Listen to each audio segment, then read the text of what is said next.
Hey everyone, today is August 11th. It's Friday. Today we're going to be doing another podcast. Thank you guys for tuning in. My name's Drake, and today, it's a beautiful day in San Diego.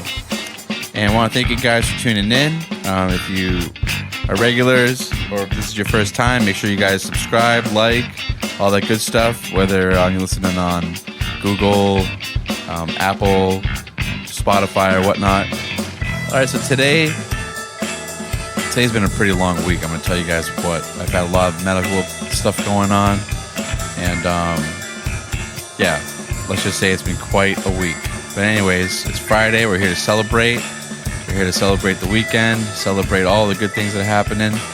And one of the things that's been going on in terms of music for me lately has been I've been actually playing quite a few shows. It's been a few years since I played shows. Back when I lived in Los Angeles, I used to play pretty regularly with lots of different bands. And then same when I was in Boston. But in San Diego, we had COVID. We had, a period where I was just writing a whole lot. And now it's come time to, do some shows to promote the album that I published recently.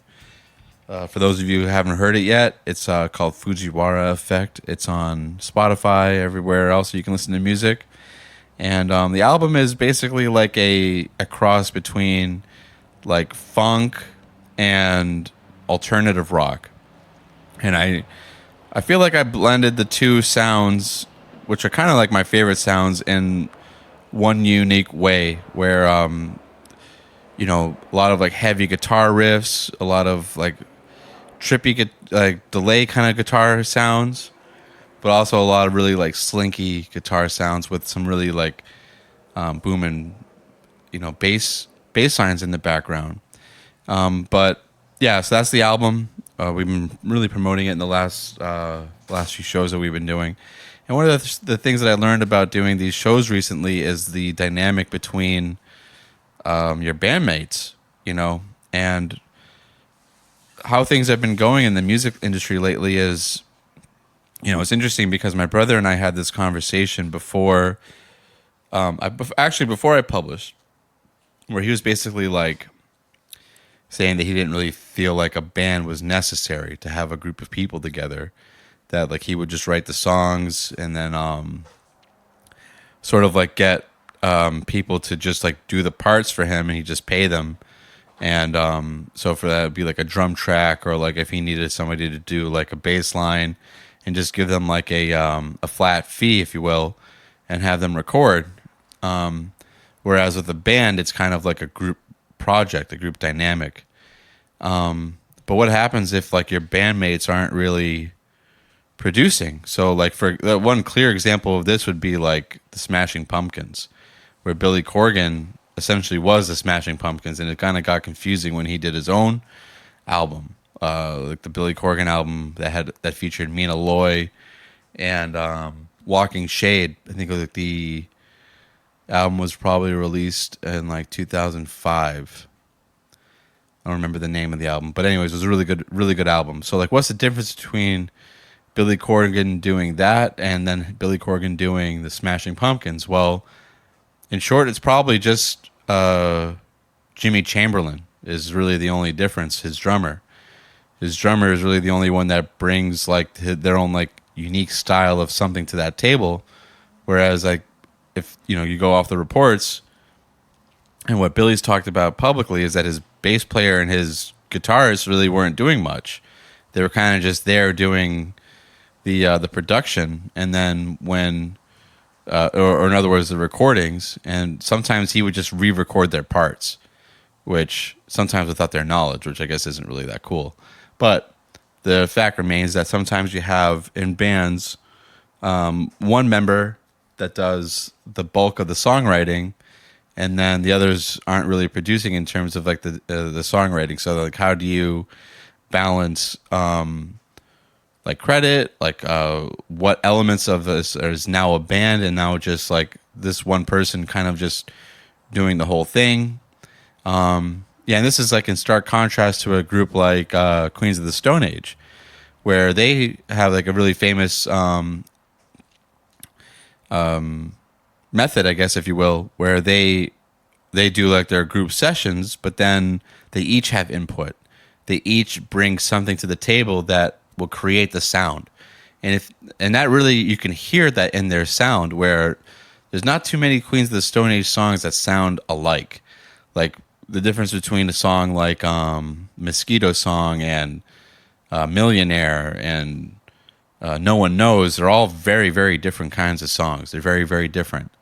And that's a testament to the fact that like there's a group of guys that get together and do their songs. And when they come into the room, you can really hear in the music that it's going in different directions. And this is like probably like in a lot of ways the optimal way to do it, because that chemistry is unique to the 4 or 5 guys that are in that room, or lady, if you will. And what they bring together is not something that they could do just on their own. And that's probably a lot of the ways that like I think a lot of people would envision it, but sometimes songwriting can get really personal. And when you're doing a song on your own and then you bring it to the table, you bring it to the group, and then other people have inputs, then, you know, sometimes maybe that person might not like it. Or they're just like, hey, I kind of already had a vision for this song. This is my song. But in any event, there's a lot of different ways that songs are written, particularly when you have that group dynamic. And lately, things that have been happening within my group has been kind of making me aware of like, wow, there's so many different ways that songs get written. And not only that, but the way the performances get done. Yeah, there's a lot of different ways in which, like, okay, like, what songs are we going to be performing, in what order? Like, what things are we going to be doing in between the different songs? And those are all like really healthy things to be talking about with your band. But it all comes down to who is bringing what to the table. And I've always kind of thought about this, like how interesting it is with like a group like, or like an artist like John Mayer, or how does it work with like a singer, for example, like Adele. Like Adele's not writing any of the instrumentation, but she's technically the songwriter, right? If you look on the credits, like she and then maybe like 1 or 2 other people that aren't playing any of the instruments are the songwriters. So what aspects are they writing, and then what aspects are the artists that are performing these songs writing, and then like who's getting the writing credit, and like what credit are they actually getting. So this can be a really tricky topic to try to hammer down. But my philosophy about it is the person that brings the idea to the table, like the person that brings the structure of the song. It could be the lyrics, it could be the melody, it could be the overall structure. The person that brings into like the song into existence is the songwriter. And if other people are writing over that song, for example, if you've written out the entire song, you've written out like the key, like the okay, where it's going to be in this key and these chords. This is the melody. This is the chorus. This is the verse, and then it goes to this, then it goes to that, and then the song ends like this and starts like that.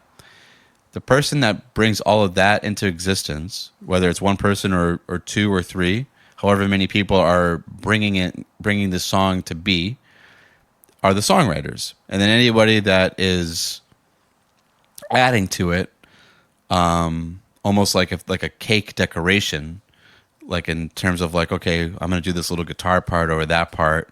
I'm going to write this little keyboard part to that part. They're not really like the songwriters. They wrote their own parts, and they get credit for the performance and for the recording, but they don't really get credit in terms of like being the songwriter.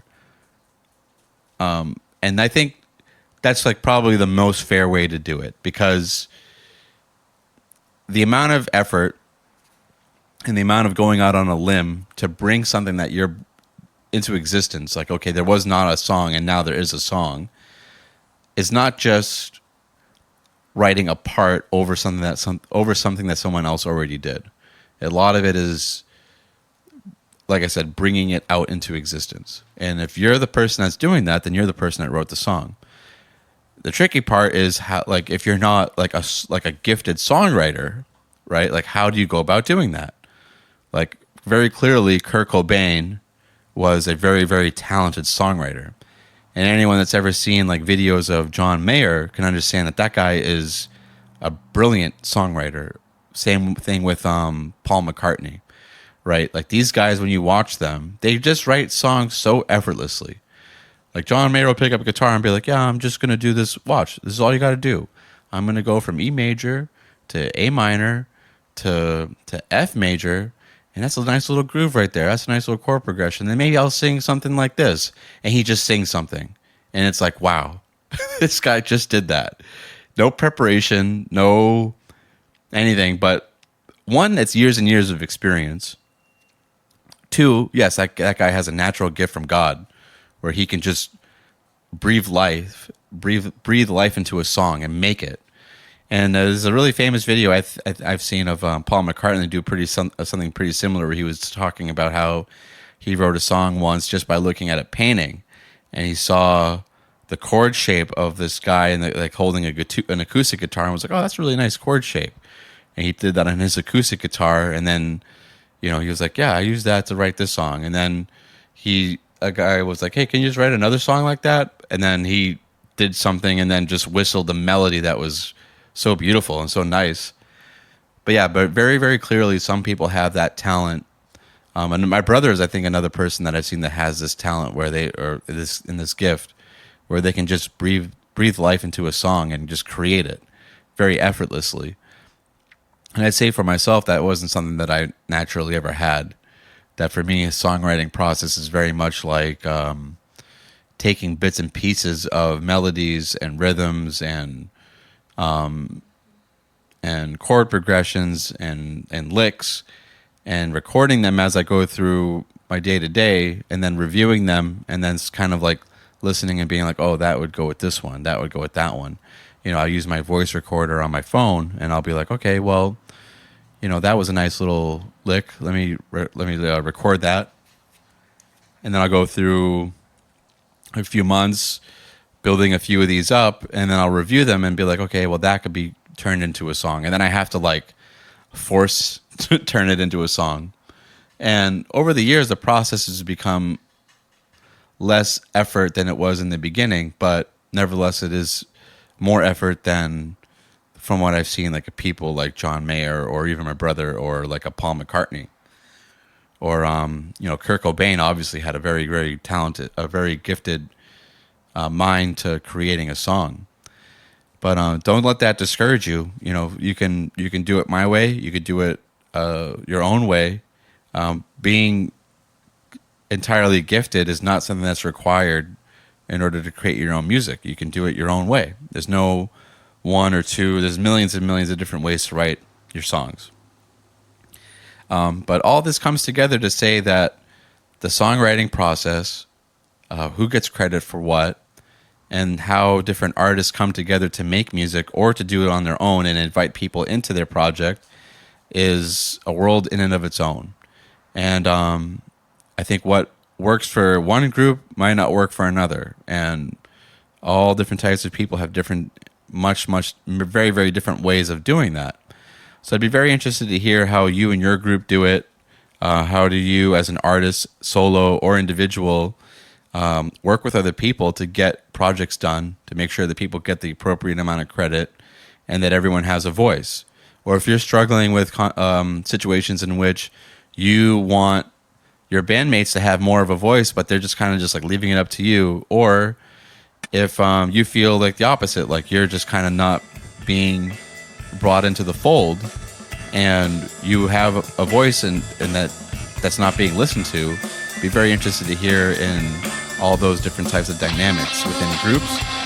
And then also, if you're a solo artist, like a singer that writes your own music, and like in the fashion of Adele or Mariah Carey or Whitney Houston, where you're writing songs without much in terms of like instrumentation behind it, and then how does that work? Like, how does it that, like, once you write the song, what portion are you writing, and then how do you bring artists into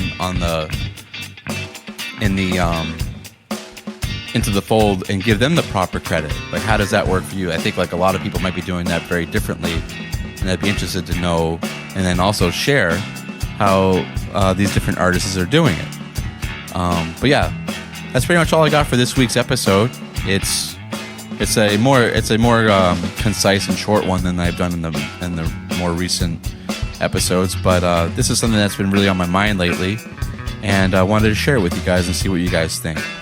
Well, anyways, that's it for this week. Next week, probably be talking a little bit more about music and things that are also going on in the music industry.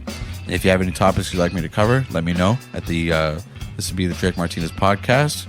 And thank you guys for tuning in. This is Drake signing out. See you guys next week.